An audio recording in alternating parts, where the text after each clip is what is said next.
All right, guys, welcome. We're going to talk about the difference between Molly, geez Louise, mono versus poly, huh? Like,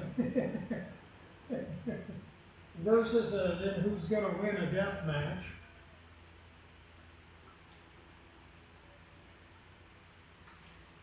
Excuse me, it's a little bit warm today. It's a little bit warm today. It's July.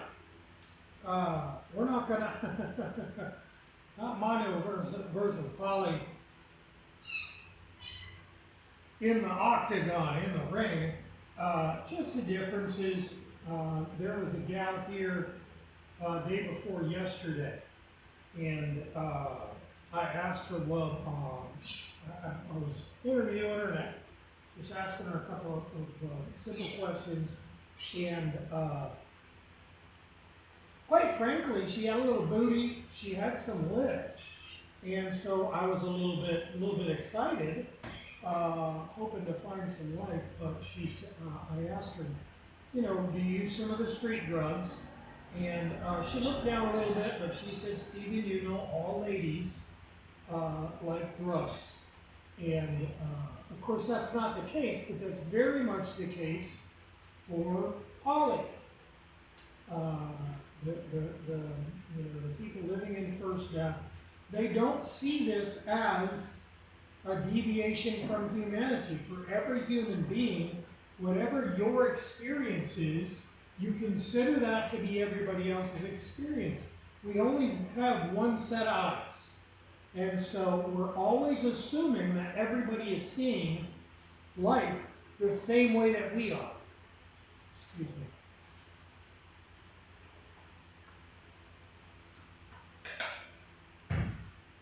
And so to consider someone else to be a sexual deviant, as in, different than norm, would simply be to be genetically a different product. To look at something else and go, that's weird. Obviously the poly person, obviously the person living in first death is seeing you and your representation, genetic representation, and going, that's a different one. To them, everybody is the same as them. You only have one set of eyes. You can only experience this life through a single perspective. There is no true empathy. You can say, oh man, I've been hungry before. I empathize with that. But to actually see life through this dead person's eyes, that would be very difficult. That'd be very difficult to understand this other. So the religion is always saying this person has decided to be a gay person. This person has decided to be a bisexual person. And that's the dumbest thing in the world. It lets them off of the hook. It lets them breathe a sigh of relief. It lets them remove themselves from this sin, when more than likely anybody living in a church is poly. Anybody spending time in a church is poly. We got no species-specific energies. We have no human energies in that fucking church. So everybody in that motherfucker is looking at the same sex. The church is telling you to fight these urges, but of course you wouldn't have the urges unless you went to the church. This church has a bunch of people, 500 people, 1,000 people, 10,000 people, and zero species-specific energy in it. So it's causing your body to enter first death and say, hey, we need to have sex with the same sex. We need to have sex with a bunch of people to spread disease. We need to, your wife is so suddenly no longer sufficient. We need sex with other people in order to feel satiated. The pastor is spending the most time in the church, and he's finding himself fighting off urges to have sex with children. and consistently failing, but it's the mathematics at the church. It's not the devil, it's not original sin. Nobody's making any choices here. This is all genetic expression. It's coming through without any willpower of our own, decision making of our own, habit forming of our own. This is genetic expression. Genetic expression is based on mathematics. That's it. Somebody's heterosexual, they go to the university, we increase the number of the species, we remove the species-specific energies, suddenly we have ultra-gay, militant gay, all sex is raped, all heterosexual sex is raped suddenly.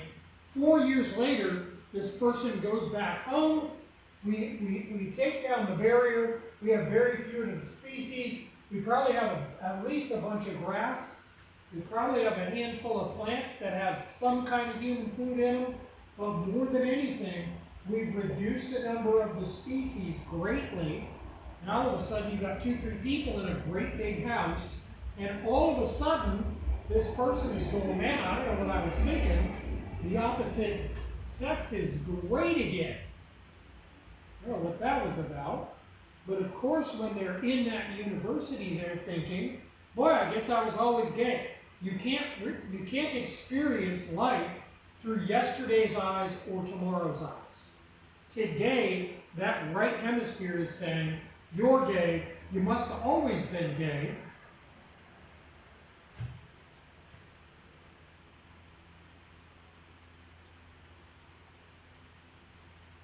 Kind of interesting. I was watching a documentary yesterday in the evening time.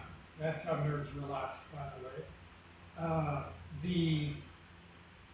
They were going over some old studies where people with seizures had their right and left hemispheres separated.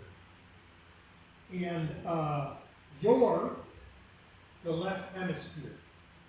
But your left hemisphere controls the right hand and right eyeball. And so these people are telling people that have their right and left hemispheres separated, hey, I'd like you to use your left hand, and I'd like you to carry out a new task. Not something you've memorized, a new task. So they've got blocks that have blocks that are half white, half red. And they say, hey, I'd like you to take these 4 blocks, and I'd like you to put the red side inside. This is beautiful, people. I'd like you to put the red side inside. Super simple task. If somebody told you, hey, you've got 4 blocks this big, 50% of the block is red and 50% is white, I'd like you to have the 4 red portions touching. Babies, right? This is for babies. What the fuck is this? Now, they said go ahead and do that with your left hand. Just with your left hand. Now, the right hemisphere that's in control of you right now, that's doing everything, controls the left hand. So it said, no problem. Now, they said, okay, we want you to use your left hemisphere, you. And we want you to do the same task that any human baby and most other animals could carry out. You, the left hemisphere, could not manage it. You pushed them around, you got them in the same area, you could not manage the simple task of putting the 4 red pieces touching. The left hemisphere felt sorry for you, the right hemisphere, the left hand, and kept trying to help you as a moron.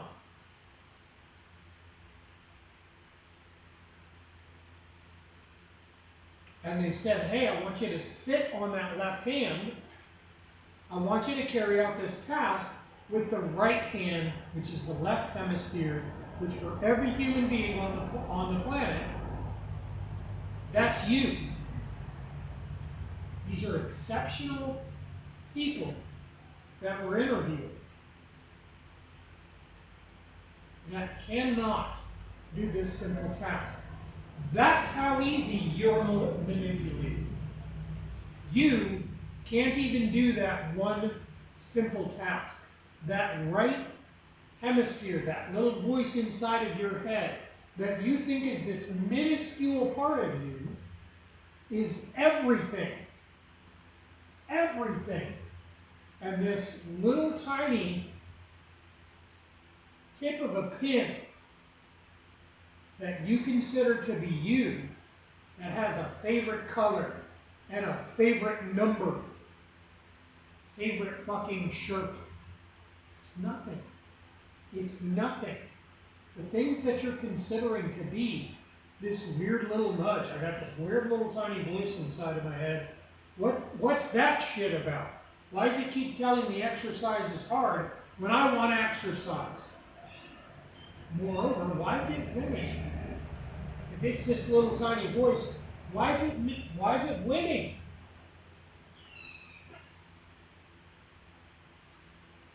You wield no power over that right hemisphere.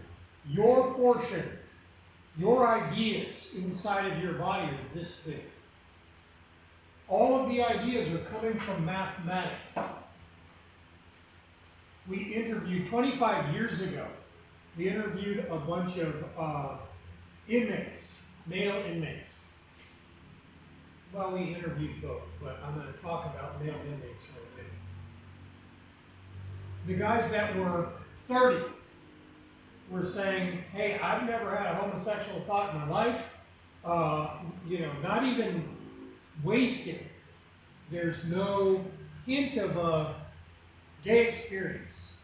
We might have had somebody that had this put upon them. They were touched or something like this inappropriately as a child, but they hadn't had a thought, hey, what's a wiener like? They hadn't had a homosexual idea one time. And we talked to the younger generation and the younger generation and the younger generation, and we of course saw a sliding scale. 341 million dead people in America. Wow. Good job, Nisa. That's the first time I saw that. The cat just fucking climbed a cement pole, just went right up it like a tree, crazy, into the rafters. That cat was this big a couple of months ago. You got rats or you got cats in the Dominican Republic? Hopefully you get along with the cats. You're not going to get along with the rats. Let's just skip to the youngest generation. Of course, predictably, if we live without our species energies, it's only a matter of time, the number of the species, and then time. Normally, it's very easiest for us to die. Modern healthcare hasn't become good at making us healthy. It's become good at paddling us back out of just sheer death. We're just avoiding death. We're just keeping people propped up, paying taxes and consuming, buying more shit. We're not keeping them healthy. We've just gotten really good at avoiding that death moment. We've got pills that are doing 1,000 different jobs that aren't making people healthy. They're just keeping them from dying. And so the genome, this right hemisphere, has to try harder and use different tricks. And so we see this sliding scale. The last generation that we were talking to, we're kind of looking at the floor, but then saying, hey man, it really doesn't matter. It's whatever's present. If there's a dude there and I need to have sex, then I have sex with a dude. If there's a group there and I need to have sex, I'm just going to have sex. I don't need to be peer pressured. I don't have shame. There's nothing, no guilt attached to sexuality in my generation whatsoever. That's all gone. It's whoever's in the room. I'm not forming attachments to these sexual relationships. It's just whoever happens to be there. If there's nobody there, I'm going to masturbate. If there's somebody there, it doesn't matter what sex, what age, it's whatever. I saw a commercial the other day, and I like the honesty of it. There's a guy introducing a guy to another guy. Wow! Wow, Miso! You're so big. And the guy says, hey, she's gonna like it. And the guy says, well, I don't know if she's gonna like me. I'm nervous. I don't know if she's gonna like me. And the guy says, hey, she's poly. And the guy says, yeah, but what if she doesn't like me? And the guy's saying, dude, I just said she's poly. And I like the honesty of it. We had this period, this weird period, where people are coming out and saying, I'm not a regular sex, and you need to accept that, and tomorrow it's a different sex, and now you need to listen to an in-depth discussion. Come on, get off the camera, please. An in-depth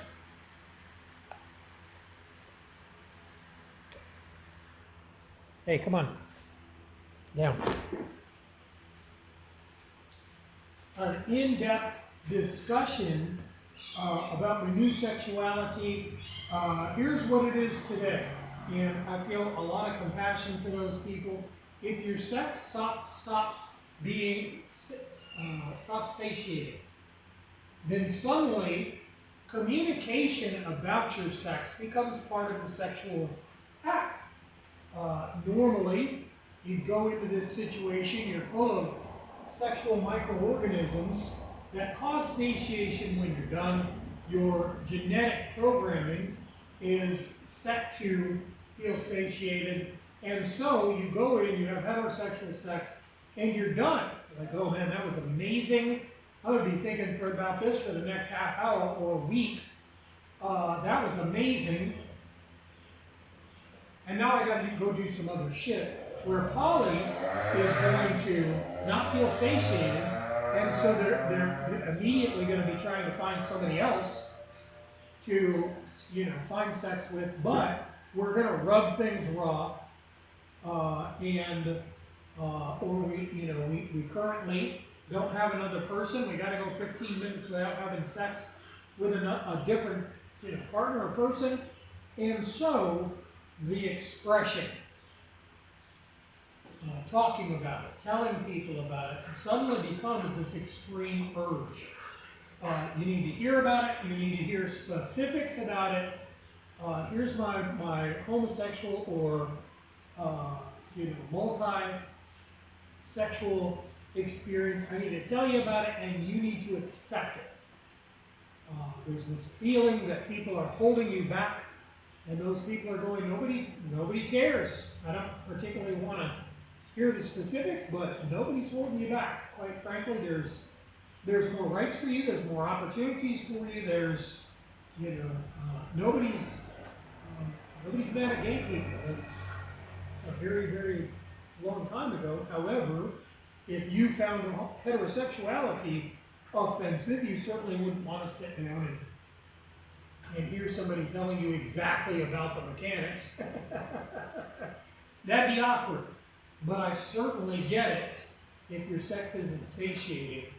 Trying to express it in another way is absolutely natural. But getting down to the point where there isn't this, it's this over here, no, it's this over here, no, it's this over here, versus poly. Just poly.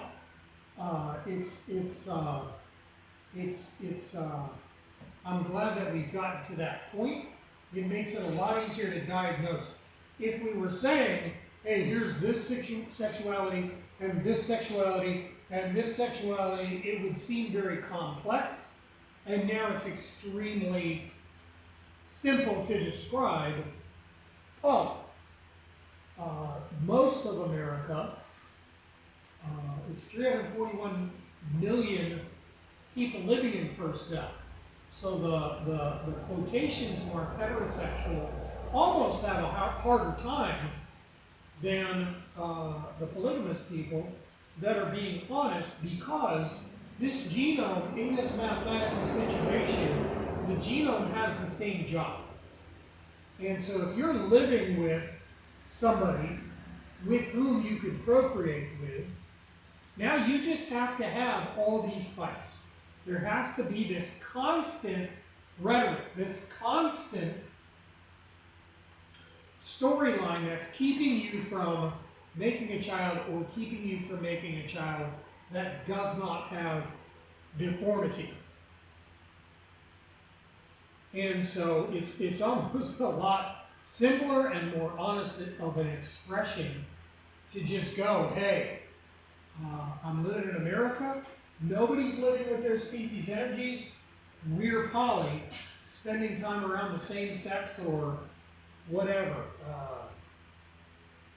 having lots of sex with different, male and female, but with dental dams and condoms and everything else, just avoiding procreation, avoiding passing disease as much as is possible, is a lot more honest.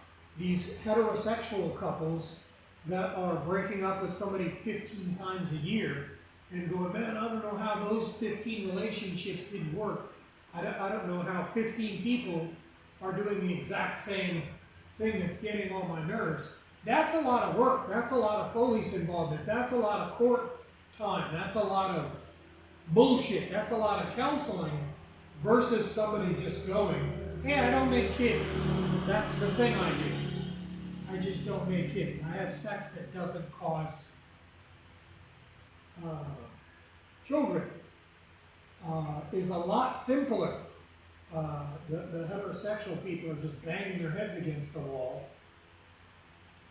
screaming, hey, I'm heterosexual, but that requires all of this ridiculous drama year after year after year. Difficult. Back to the young lady though that said, hey, all of us like drugs. It's so beautiful to be able to see that, not first person of course, but to be able to try to look through those eyes where somebody isn't saying, hey man, my mom doesn't want me to do drugs, my dad doesn't want me to do drugs, my culture says I didn't do drugs, but I'm fighting that. Screw them. It's just so much simpler. Once we get to the generations that go, everybody likes drugs. I, of course, have zero interest in drugs. The young lady actually asked me that. I was very surprised. It's like, I'm a doctor. I can obviously get any drugs I want. I can afford any drugs I want. I've never had any interest in doing drugs, and her mouth was just open. She was like, you have the drugs? You can get the drugs. You haven't run out of money for drugs, but you don't want to do drugs right now. What's the problem? Isn't that beautiful to be able to see that beautiful genetic expression popping out? It's disgusting that we did that.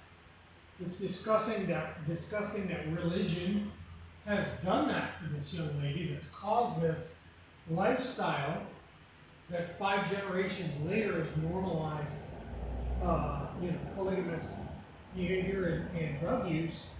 This person, breathtaking, huge, beautiful tits, huge, beautiful female nipples, huge, beautiful female ass, huge, beautiful female lips. I was really excited. I was like, man, I don't know how, but I think this is a living human being. But first question right out of the gate, it's like every female loves drugs. What do you mean?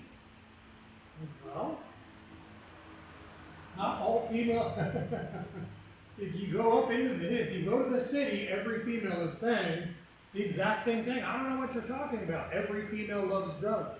Then if you go up in the hills, absolutely no females have any interest in drugs. They're living with plants and animals and have absolutely no interest in drugs whatsoever. And so, very interesting to be able to see that almost first person as a single reality. So beautiful. Poor thing, but so beautiful to be able to see that. And of course, my next goal is having them spend time here, teaching the families to grow the species-specific energies so that we don't have that. Some other differences between the two. A monogamous person is going to obviously want a pair bond with a single person, not have any problem. If you are claiming to be monogamous, but you're going through 15 relationships a year, not feeling comfortable in these relationships, you're poly, dude. I'm not saying that as an accusation, but we cannot repair if we cannot diagnose. And if you're saying, hey, I'm having all of these relationship issues, I'm not feeling comfortable in the relationship, she's not feeling comfortable in the relationship, y'all are poly. You're just fighting it. I'm not saying you're homosexual and you want the same sex. I'm not trying to put a sexuality on you, but that's why we don't need to accept it, internalize it, talk about it, relive it. All we have to do is correct the math where we live, and everything goes back. We're not trying to cause straight people. We're trying to cause free people. If your parents are tricked by a church into separating you from your species-specific energies, you're not free. Your body is going to express the opposite sex. You're going to feel confused, even if it's not all the time. Even if you don't decide, hey, my sexuality is the opposite of what it is. I'm a female trapped in a male's body or something. That's the line you're riding. No matter what the monologue is inside of there, it's all a sliding scale of the exact same thing. We don't have mono and poly running around in America, certainly not in the cities. Everybody is poly. The attraction to the same sex, the attraction to group sex, or the attraction to multiple partner. I'm going to change partners 15 times a year. That's what's satiating. That's what my brain is telling me is my sexuality. That's all poly, y'all. That's all poly. If you were monogamous, there would be lots of traits. There would be lots of traits that came along with that. Being your mind would be telling you, hey, let's go do 3 hours of cardio right now. Hey, let's build beautiful health equity. Let's eat healthy food. Let's find the best way to cook, to prepare those healthy foods. Let's keep animals. Let's build health equity in animals that have human food on the hoof. Let's grow trees. Let's grow vegetables. If any of those ideas sound difficult, you're poly. Guys, you're living in first death, and your sexuality is going to be all over the place. Even if you're feeling, hey, I'm extremely heterosexual, girls just don't dig me or don't get along with me, y'all, you're poly. I'm not slinging something at you. I'm not trying to change you in any way, shape, or form. But everybody's beautiful. But all that's signaling is We gotta fix the math where you live, y'all. It's not gonna change your sexuality. It's going to leave you free to choose. If you go through puberty and there's zero species-specific energies where you live, your body is going to express the opposite sex against your will. You're oftentimes going to feel like you're a male trapped in a female body or vice versa. That's a genetic expression of bad mathematics.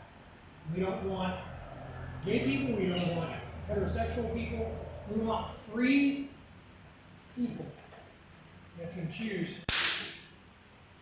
Don't tear up my stuff. You're a good boy, but don't tear up my stuff. He's getting to the age we're going to have to. He's got so many toys in here, electronic toys, bouncy streety toys, but we're getting to an age. We're going to. Oh, good God. There you go. I almost ain't shit there. We're going to have to increase his. We're going to have to increase his range.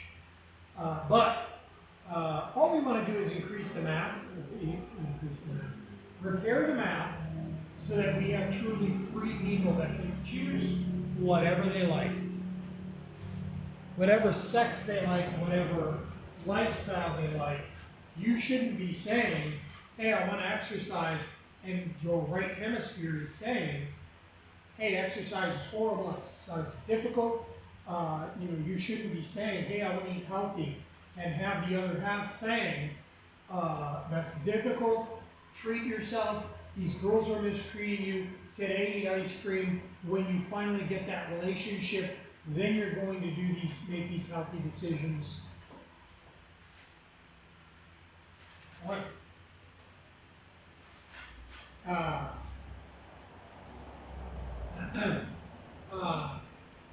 You shouldn't be fighting that, beautiful people. I feel so much empathy for you guys that are fighting against something inside of you, feeling defeated. You should be deciding what beautiful, amazing food that's healthy for you, that has zero carbohydrate and zero preservative inside of it, you're going to cook today, and then when you eat, feeling satiated, feeling that your food is a celebration. And when you eat, feeling satiated, not still going, hey, why do I want to eat more food? Why is that food not satiating me? That's a horrible existence. I'm super sorry, guys. If we correct this mathematics, your body's new challenge isn't, oh man, I'm going to fight this thing inside of me and try to eat a salad.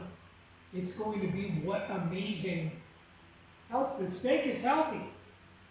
Steak is healthy. Steak and green beans is a healthy combination. You got a little bit of balance there. You're not going to eat steak for every meal. However, if as long as every time we're eating a red meat, we're eating a lean meat, we absolutely need balance, and so we need both of those things. And so you should be going, I get to eat fucking salmon, and then I get to eat steak the same day? What? Versus, oh man, I want to eat that. I want to eat those tacos. I want to eat that shit. For some reason, my body is saying preservatives, high fructose corn syrup, shit, chemicals are what the foods that I'm addicted to. And I have to force myself to try to eat beautiful, natural, zero carbohydrate, zero antibiotic foods. Guys, that's what I got for you today. You guys are amazing. I've got some kidney stones. Oh, goodness gracious. And so I'm a little bit sluggish, and I still got a lot to do. On Sunday, I'm changing the differential oil, and wowzers, there was like nothing in there. and I gotta get that finished up so I can pull the car in for the night. Zombieland, you gotta get things locked up. You don't leave things outside. You guys are super fucking important to me, and I'm gonna do this again real soon, guys.